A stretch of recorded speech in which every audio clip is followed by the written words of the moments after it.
Mga kababayan, speaking na sinabi nyo kanina na naging talagang pader ni Pangulong Bongbong Marcos noong mga kababayan gustong-gusto na siyang tanggalin sa pwesto, ay pag-usapan naman natin itong si dating Speaker Martin Romualdez na bakit ang init ng dugo. Mainit po ang dugo sa kanya ni Boying, mga kababayan. Si PBBM ba ay target na rin nitong si Boying Rimulya dahil sa kanyang mga pahayag, mga ka-GPnatics, na para sa akin masyadong lugaw. Masyado pong baseless, mga ka-GPnatics. Bakit? Ayon po dito sa balita, di ba nung nakaraan, merong apat na Maleta Boys na nag-recant, di ba? Basahin muna natin, mga kababayan, bago po natin nabigyan ng opinion. Sabi rito, Ombudsman Jesus Crispin Rimulya on Friday said the camp of Tacloban Rep. Martin Romualdez is behind the decision of 4 of the so-called 18 Maleta Boys to recant their testimonies in the controversial flood control projects. It is former Speaker Romualdez. Siyempre. Sino pa ba ang makikinabang pag nag-recant yan? Of course. Who else would benefit if they recant? Rimulya said, mga kababayan. As a result of the recantation, Rimulya said the 4 may be included as accused in the cases as accessories after the fact. The 4 of the 18 individuals who identified themselves as former bodyguards of dismissed Congressman Saldico retracted their claims that that they delivered suitcases filled with money to Romualdez.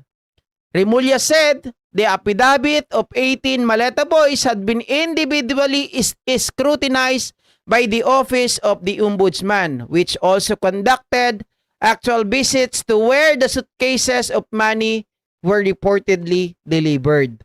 Sabi niya dito, absolutely not. Siyempre mga kababayan, sumagot dyan si Romualdez. Tama? Kaya lang, balikan natin, bakit kaya nasabi to ni Boying Rimulya? Mga kababayan, ito kasi si Boying, kagaya rin ito ni John Vic, 'di ba? Sabi ko nga, dapat ebidensya muna bago media. Ebidensya muna bago ngawa. Teka, ang tanong kasi dito, hindi ba siya natutuwa, mga kababayan? Sino ba talaga ang kanyang master? Sino ba talaga ang kanyang pinaglilingkuran? Para saan ba talaga ang hinahanap ni Boying Rimulya? Sino ba ang magbe-benefit na kapag may nag-recant dito sa mga to, mga kababayan, doon sa Maleta Boys, di ba? Sagutin mo nga. Sigurado tayo, mga kababayan, na magbe-benefit din ang Pangulo. Tama? Hindi lang si Speaker Martin Romualdez or hindi lang po si Congressman Romualdez ang magbe-benefit dito. Remember guys, na ang sinasabi po dito ng apat na ito, sila ay nag-deliver din kay Pangulong Bongbong Marcos, kay Sandro. 'Di ba? So kung nag-recant sila, mga kababayan, 'di ba? Ito ay pagre-recant din para mailayo or sabihin natin malinis ang pangalan ni Pangulong Bongbong Marcos at ni Sandro. Bakit init na init itong si Boying? 'Di ba? Bakit init na init si Boying, mga kababayan? Hindi niya ba naisip na may magandang idudulot itong mga ito? Well, hindi tayo bias dito guys Based sa sarili nating opinion and observation, nakita naman natin nung una pa lang, sablay na talaga tong 18 Marines na to. 'Di ba? Yung kanilang mga pahayag ay inconsistent. Oh, ngayon sabi mo kinasuhan niyo to ng perjury. Na sila po ay kumbaga, gumagawa ng mga kwento, walang basihan. Tapos ang pinagtataka ko lang, mga kababayan, gagamitin nyo para kasuhan ang isang tao. Parang hindi akma. Kinasuhan nyo ng perjury, Pero gagamitin nyo yung kanilang statement. Hindi ba mga kababayan? So ang lumalabas nito, ano kayo? Selected? Selective? Di ba? Sa iba, hindi nyo pinapaniwalaan. Pero kay Romualdez, pinapaniwalaan nyo. Oh, ngayon nag-recant itong tao, yung mga tao na yan, sasabihin nyo ang nasa likod ay si Romualdez. Di ba? Kaya lang, ang tanong dito, yan ba ay opinion mo lamang, Remulla? Kasi wala ka pa naman pinapakita nga ebidensya. Dapat, selective justice. Diba? Wala ka naman pinapakitang ebidensya. Alangan naman, sabihin mo, hindi, may pinakita si Baligod. Ano, paniniwalaan mo rin si Baligod? Diba? Kasi tayo, mga ka-GPnatics, hindi tayo basta-basta naniniwala kung walang mga ebidensya. Matagal na po nating sinasabi yan. Kung magkakaproblema, kung accountability ang sinasabi ninyo, siguro ang pwede lang maibinta, ang pwede lang maging kaso ni Romualdez ay negligence. 'Di ba? Pinabayaan niya yung mga tao niya na magkalat. Pinabayaan niya yung mga tao niya. Pero again, mga kababayan wala kasi tayong ebidensya na nakikita na si Romualdez ay kasama sa mga kumikbak. Wala tayong matibay na ebidensya corroborative evidence, 'di ba, to justify the allegation against him. Tapos wala naman na state na facts. Nagrecant tong apat.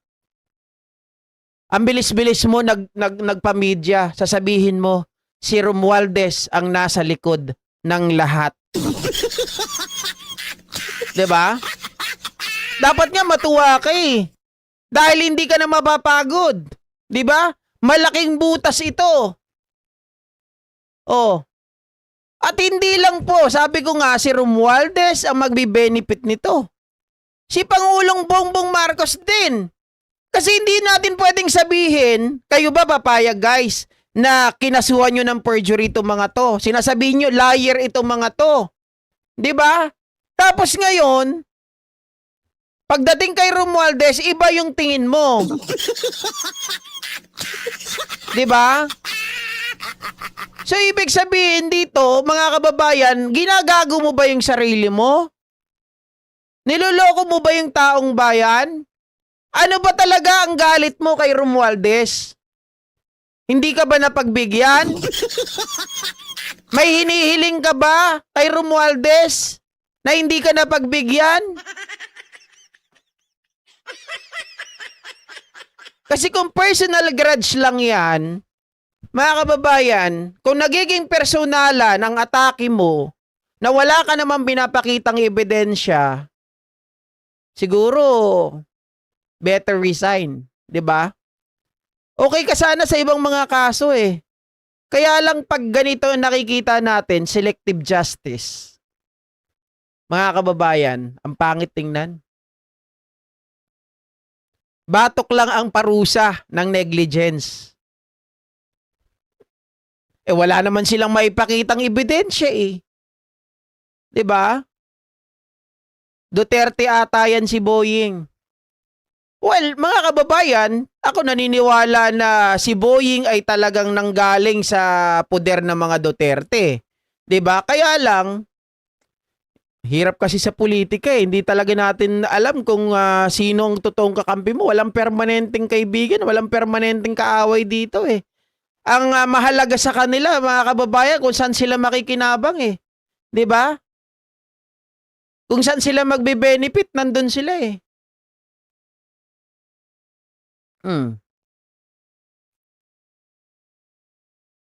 Sabi ni JDB, kaya tama ako, 'di ba? Kung bakit ayaw ko kay Boying na mailagay ni PBBM sa OMB.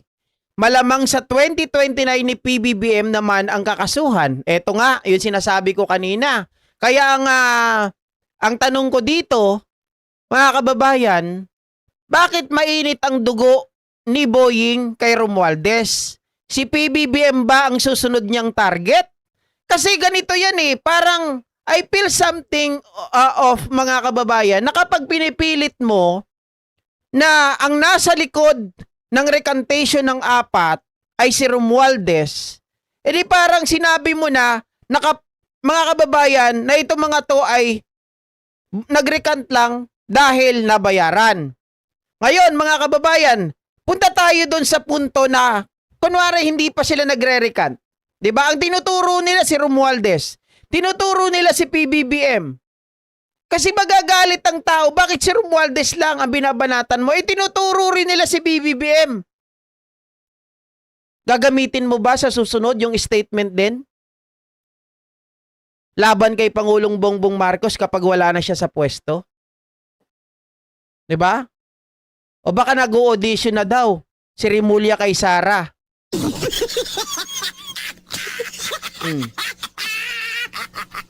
Kasi maliwanag dito guys, na kapag hinarangan mo yan, at saka hindi eh, para sa akin piniprejudice na nito kaagad yung proseso, 'di ba? Kasi binibigyan mo na kaagad ng kulay eh. Dapat dito mga kababayan yung bagay na yan eh hindi mo nilalagyan ng kulay.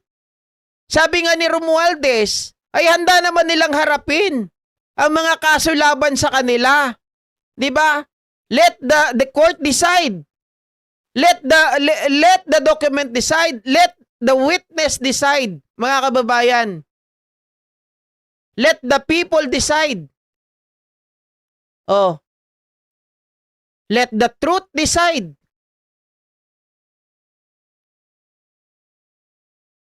Naku mga classmate, naluloka talaga ako dyan kaya Boying, sabi ni JDB. Ako, lukan-lukan na rin ako eh.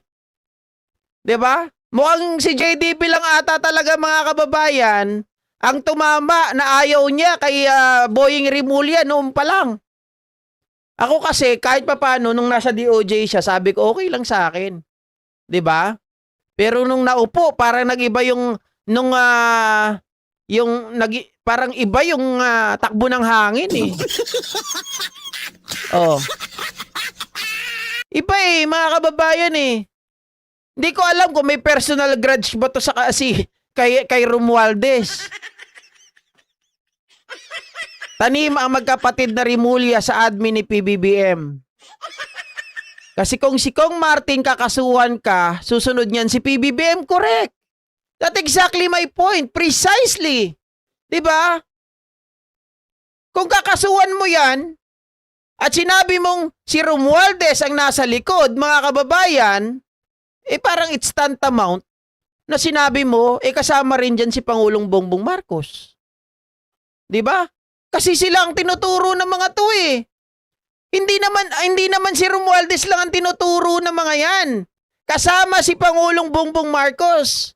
'Di ba sinabi pa nga nila na si Pangulo ang mastermind ng lahat.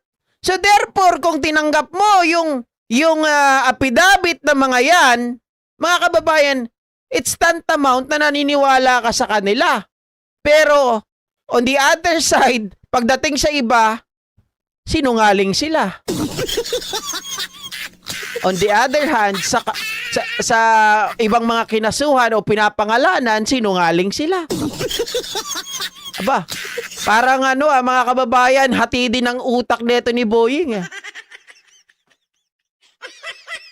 'Di ba? Ayaw ko din po simula pa lang sa magkapatid na Remulla. Ako, nung una, ayaw ko lang kay John Vic. Ngayon, mukhang nagiging ayaw ko na rin dito kay Boying. Mga kababayan. Ang common nilang magkapatid ay mahilig sila sa press con. Correct? 'Di ba? Oh. Yan ang common nila, mahilig sa press con. At ang matindi pa diyan, mga kababayan, na tawag dito para sa akin yung investigasyon, naapektuhan na-influensyahan dahil nga dun sa kanilang mga pa-press con din eh. Sabi ko nga, Kung meron silang katibayan, ilabas na lang nila laban kay Romualdez. Hanggang ngayon wala pa naman silang mailabas eh. Pero puro ngawa. Biruin mo, mga kababayan, ombudsman ka. Ombudsman ka. Hindi lang yan ang nakita ko. Kahit kay Bong Revilla. Kahit kay Bong Revilla. Abogado siya para sa akin, mga kababayan. Oo, merong mga tawag natin, merong mga sabihin natin hindi naman perpekto po ang Sandigan Bayan, 'di ba? Pero yung magkomento ka pa, mga kababayan, na isa ka doon sa mga nag-imbestiga, isa ka sa mga sabihin natin yung mga nag-file ng kaso na yan o nagpagulong ng kaso na yan para mapunta sa ombudsman. Tapos nung meron na silang 'di ba nakapag-post ng bail, magbibigay ka ng statement na hindi maganda. Parang sa akin, hindi na yan dapat scope ng trabaho mo eh. 'Di ba? Hindi na dapat yan scope ng trabaho mo. Yung ombudsman ay yung Sandigan Bayan na sila na dapat ang ano diyan. Sila na dapat ang mag-resolve ng kaso na yan. Kung hindi mo man nagustuhan, kahit ako hindi ko rin trip. Yung si Bong Revilla, 'di ba? Nakapagpiyansa. Oh, pero wala tayong magagawa doon eh. 'Yun ang due process eh. 'Di ba? Nawawala sa wisyo si Boying pagdating kay SMR. Correct. Pwede naman ipa-impeach ni Pangulo yan, si Ombudsman, at gamitan ng mga teknik. Kaya lang guys, mahirap eh. 'Di ba? Mahirap yun, yung ipa-impeach din si Ombudsman. Balimbing po magkapatid na Rimulya, 'di ba dati kay Binay sila tapos biglang Duterte, lumipat din Marcos, traidor. Ay nako, mga kababayan.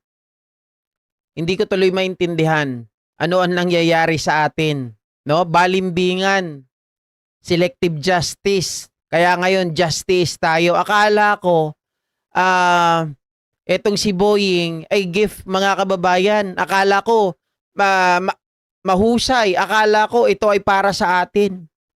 Kaya lang, sabi ko nga, ang mga tao magtatalo pa rin hanggat hindi ka nagpapakita ng ebidensya. Kasi ebidensya ang mahalaga eh.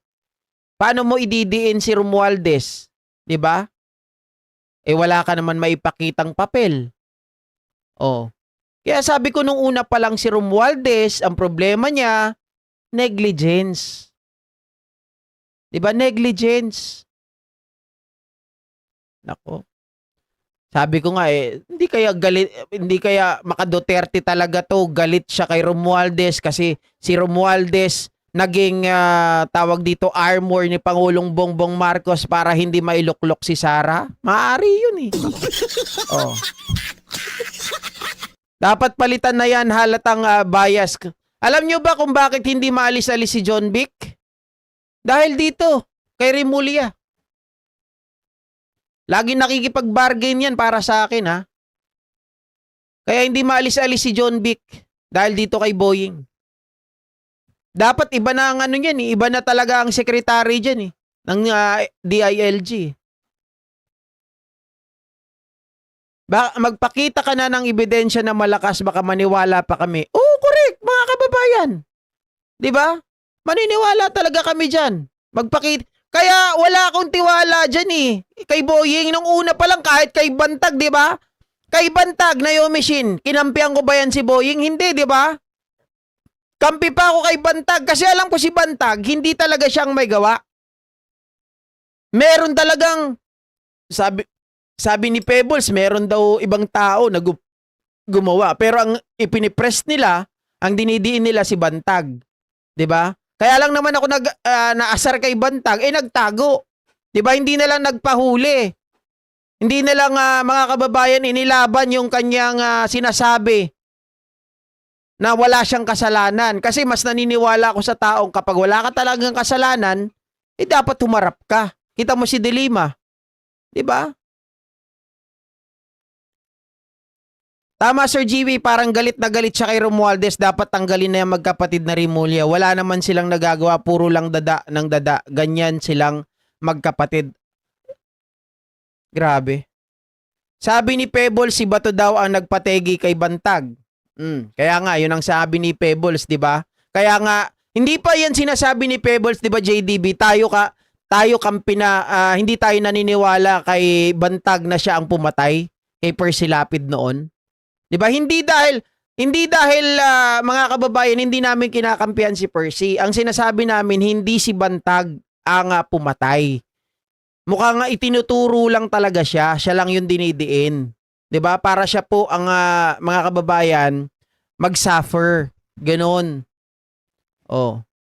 May nagalit pa nga kaming follower namin dati dahil taga Cavite daw siya. Kinakalaban daw namin si Boying. Naku po. Sir GD, patay na po ba si Bantag? Sabi ni JB Rose, hindi. Oo, tama. Si Digong ang suspect talaga natin. Sabi ni Pebbles, si Digong ang nag-utos, si Bato ang nagpapatay. 'Di ba? Sila ang nag-orchestrate. May isang relative ang mga Rimulya na lumaban against sa mga rebelya. Pinangakuan ni John Vic na tutulungan pero kalaunan rebelya ang sinuportahan. Naku po, talaga? Oh. Walang problema dyan kung gusto nyo pakulong si FSMR basta may evidence. Correct, ay siya rin lagmay. Mas kahanga-hanga pa ata si Matibag kaysa kay Boying Rimulya. Kaya nga sa totoo lang, kung papipilian ako, may nagtanong nung nakaraan. Kung sino daw ang kakampihan ko, kanino daw ako? Kay Matibag na lang, guys. 'Di ba? Kay Matibag. Si Matibag, talagang yung prinsipyo ng NBI, sinusunod niya 'di ba? They don't make noise. They finish the job quietly. Ganun ang ginagawa nila. Saka na lang po mag-iingay kapag nandyan na. 'Di ba? Mag-iingay, malalaman natin, nahuli na si ganito, may na-raid na, o meron na mga kakasuhan. Ganun yung kay Matibag Dito kay Rimulya, mga kababayan, biruin nyo. Magsasalita pa ng kung ano-ano. Hayaan na lang natin yung ebidensya. At sana, ipakita ninyo kung talagang nag-recant yung mga yon dahil kay Romualdez. 'Di ba na may lumakad daw? Mukha ngayon, lumalabas 'di ba sa recantation ng 4, may lumalabas doon na sinasabi, pinilit sila ng tao ng ombudsman, nagpakilala na tao ng ombudsman, tinatakot sila na kailangan pirmahan nila to dahil yung kanilang mga handler, Marcoleta, Defensor, Baligod, tama ba? Marcoleta, Defensor, Baligod, ang ilan sa kanila ay makukulong na. 'Di ba? Parang ang lumalabas ngayon sa akin, yung statement or affidavit ng 4 na nag-recant, mga kababayan, dahil yun talaga pinakuhanan ng camera, sila talaga yung pumirma 'di ba? Parang lumalabas sa akin yung binabanggit doon na pinilit sila ng tao ng ombudsman, mukhang tao ni Boying yun para i-press itong si Romualdez.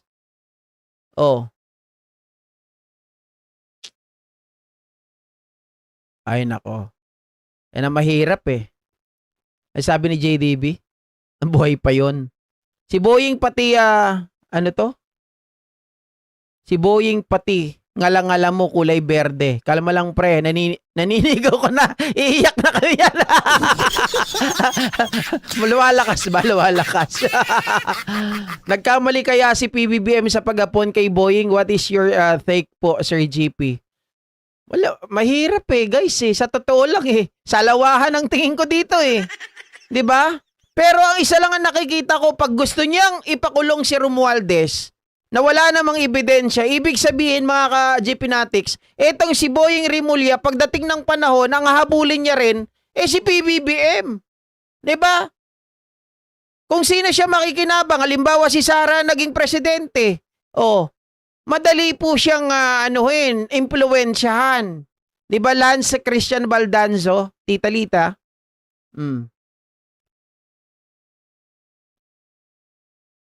Nakamaskara lang nga yata yung Inumluya Brothers na yan. Ang totoo, DDS sila. Ay nako, mga kababayan. Okay, so bahala na sila dyan. Basta ako, bad trip ako dyan. Kaya sabi ni Romualdez dito, absolutely not true. Meanwhile, Romualdez flatly denied the ombudsman accusation that he was behind the recantation. The ombudsman accusation that I am behind the recantation of the former Marines is absolutely not true.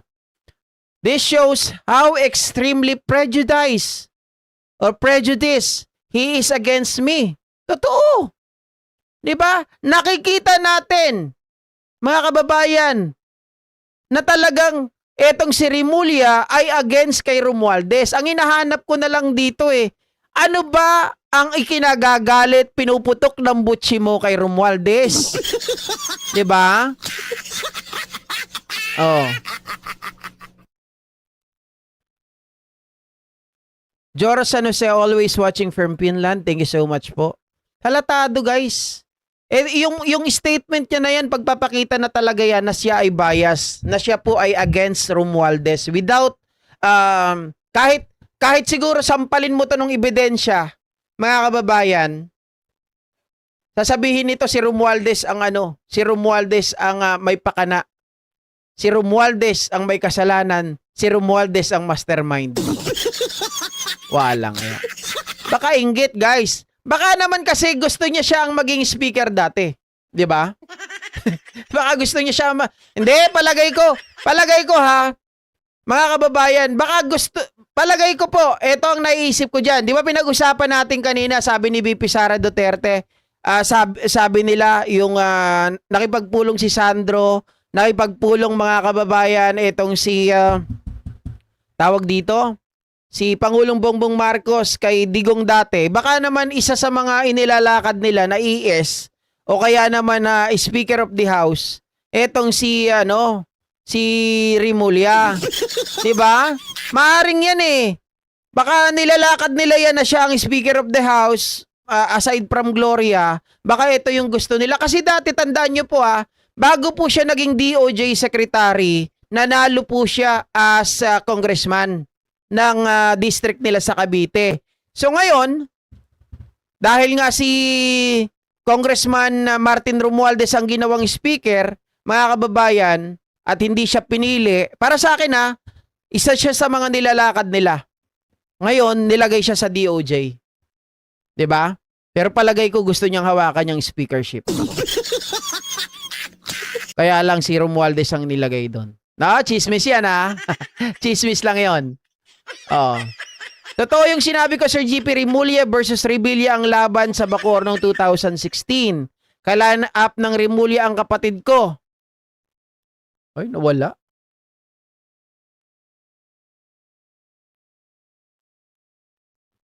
Ano daw? Ang kapatid ko, kaya noon pa man, alam na namin doble kara yung magkapatid na Rimulya. Ay, nako. Wala tayong magagawa dyan, guys. Wala naman tayong power. 'Di ba? Meron lang, kilikili. Kawawang PBBM, no? Hindi niya malinis-linis talaga. Hindi siya makapagpatakbo ng maayos dahil sa mga ito.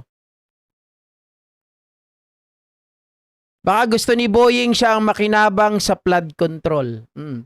Okay, ito naman ang pag-usapan natin, guys. Alam nyo ba na itong mga senador na umaas na pong abogado ni Sara Duterte